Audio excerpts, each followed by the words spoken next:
Bonjour peuple de Dieu, bonjour chers Févazina, bonjour chers sentinelles des nations, serviteurs et servants de Dieu, bonjour.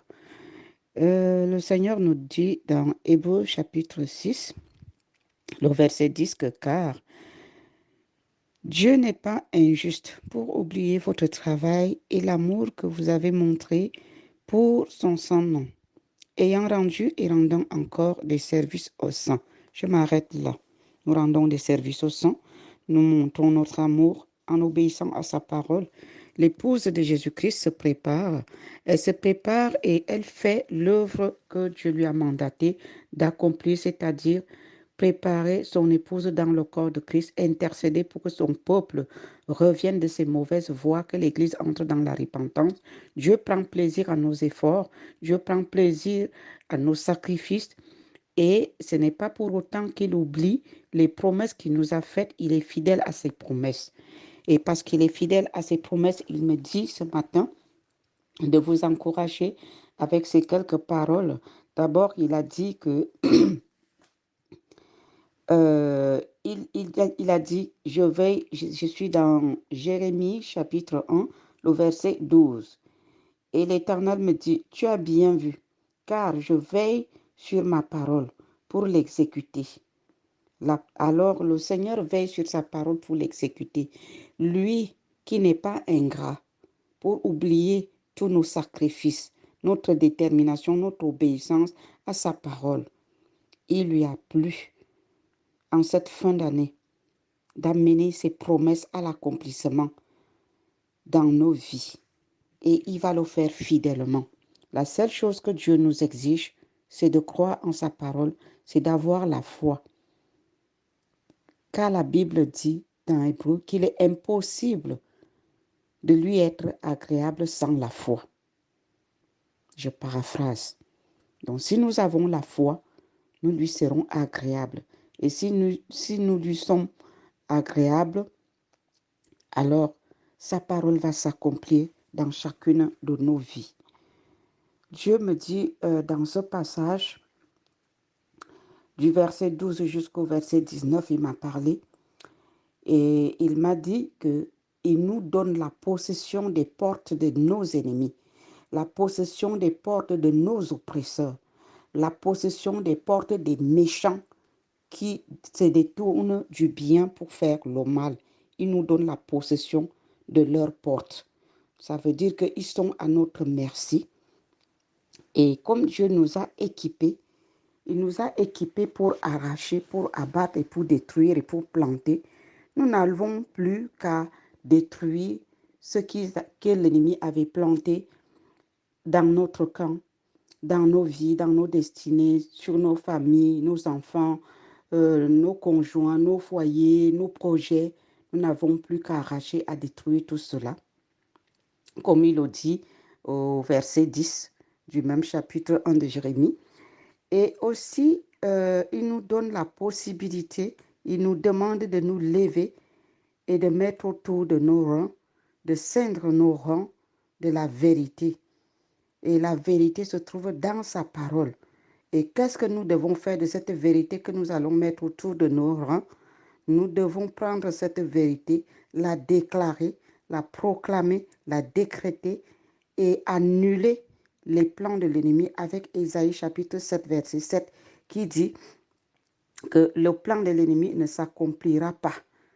Alors, à nous de mettre cette parole de Dieu en pratique, de l'attacher autour de nos rangs, de la déclarer, de la proclamer, de la décréter et d'annuler tout plan de l'ennemi contre la volonté de Dieu dans nos vies, contre la volonté de Dieu dans nos destinées, celle de nos enfants, de nos conjoints, de nos appels, nos ministères, nos projets, contre l'œuvre de Dieu entre nos mains.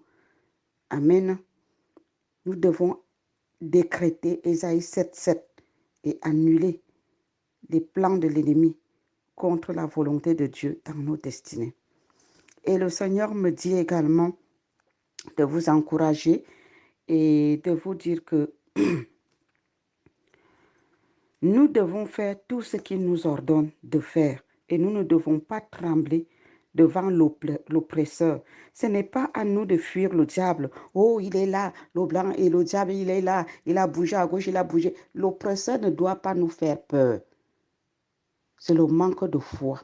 Et Dieu déteste l'incrédulité. Nous ne devons pas trembler devant l'ennemi. Il dit, dis-leur tout ce que je t'ordonnerai. Ne tremble pas en leur présence, de peur que je ne te fasse trembler devant eux. Nous n'avons pas besoin de trembler devant l'ennemi parce qu'il est l'oppresseur, parce qu'il nous oppresse, parce qu'il fait ceci. Nous n'avons pas besoin. Dieu nous a donné la sagesse. Il nous a dit de décréter les choses, de proclamer les choses. Regardez la promesse de Dieu qu'il nous a donnée. Dieu dit, voici, je t'établis en ce jour sur ton pays comme une ville forte. Dieu nous a établis devant l'ennemi comme une ville forte.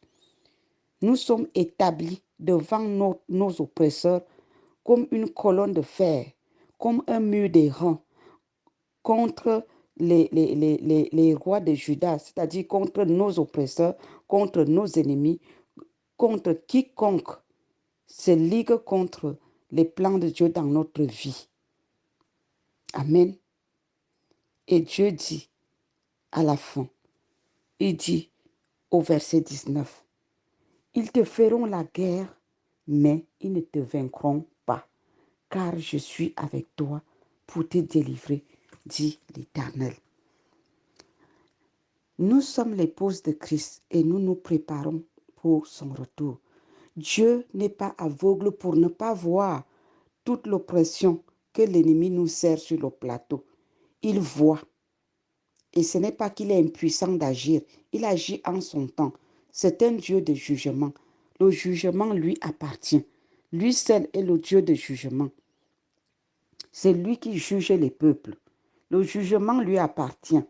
Ce n'est pas à nous de juger. La seule chose que nous avons à faire, qu'il nous a mandaté de faire, c'est de proclamer les choses. C'est de déclarer sa parole. Amen. Nous avons le droit de proclamer la parole. Sa parole est la vérité. Nous devons déclarer les vérités contre l'ennemi, proclamer les vérités contre l'ennemi, décréter les choses contre l'ennemi en notre faveur. Voilà ce que nous avons à faire. Nous n'avons pas besoin de trembler à tout moment jusqu'à perdre même l'essentiel. L'essentiel, c'est notre préparation pour le retour de Christ. L'essentiel, c'est la volonté de Dieu, ce que Dieu voudrait qu'on fasse. S'il veut qu'on prie pour son peuple, on doit prier. On ne doit pas être là, le diable à gauche, le diable à droite. Il n'est pas Dieu. Quand nous faisons ça, quand nous faisons trop attention à Satan, ça veut dire que nous le glorifions, nous le mettons au-dessus de Dieu et nous trouvons qu'il est plus fort que Dieu. Et c'est une abomination. Mes frères et sœurs, il faut que je vous dise ça. Satan n'est pas plus grand que Dieu. C'est Dieu que nous devons honorer. C'est Dieu que nous devons célébrer. C'est Dieu que nous devons louer. Pourquoi notre langage doit tourner seulement autour de nos oppresseurs? Ils ne sont pas aussi importants que notre Dieu. Nous sommes oppressés, c'est vrai. Mais le Seigneur dit quoi? Ils vous combattront, mais ils ne vous vaincront pas. Essayez de prendre la parole de Dieu, de la serrer dans votre cœur, de la proclamer, de la déclarer et surtout d'y croire. Il faut croire ce que Dieu dit. Ils te feront la guerre, mais ils ne te vaincront pas, car je suis avec toi pour te délivrer, dit l'Éternel. Mais essayons aussi de nous accrocher à ces déclarations, à cette promesse, que quand tu vois l'oppresseur rougir contre toi, tu te lèves et tu proclames. Tu dis, toi, Satan, tu me fais la guerre, mais tu ne me vaincras jamais, parce que tu n'as jamais vaincu Jésus-Christ. Jésus-Christ habite en moi et moi en lui. Tu ne l'as jamais vaincu et tu ne le vaincras jamais. C'est toi qui es vaincu, alors je suis plus que vainqueur devant toi. Même si tu pleures, proclame la victoire. Mon frère, ma soeur, il faut sortir de la peur. La peur ne vient pas de Dieu. Vous tremblez devant le diable comme une fée. Est-ce qu'il est plus puissant que Dieu? Oui, je ne nie pas l'oppression. L'oppression est là et c'est choquant. Mais nous ne devons pas perdre de vue que nous combattons étant dans la victoire et que Jésus-Christ nous habite. La fin, c'est ça qui compte. Quelle sera la fin? Satan est sous nos pieds. On n'a jamais dit qu'il est sur nos têtes. La parole de Dieu dit Satan est sous nos pieds. En tout cas, s'il est sur vos têtes, quant à moi, il est sous mes pieds. Même s'il m'oppresse, je déclare qu'il est sous mes pieds. Même s'il me fait quoi, il est sous mes pieds. Donc, je veux finir par écraser sa tête. Dieu, d'ailleurs, Dieu a dit que le talon de la femme écrasera la tête du serpent. Il n'a jamais dit que le serpent viendra écraser la tête de la femme. Et nous sommes la femme de qui? La femme de Jésus. L'église de Jésus-Christ est la femme de Jésus-Christ. La femme dont on parle, ce n'est pas la femme humaine, genre que nous sommes là, mais c'est la femme spirituelle, la femme de Jésus-Christ, la femme, l'église. C'est vous et moi. Amen. Alors, cessons de trembler devant l'oppresseur.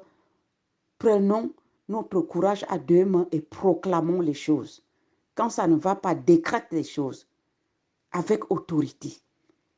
Tu verras, ta foi sera boostée depuis l'intérieur jusqu'à l'extérieur et tu ne trembleras plus. Que le Seigneur vous bénisse.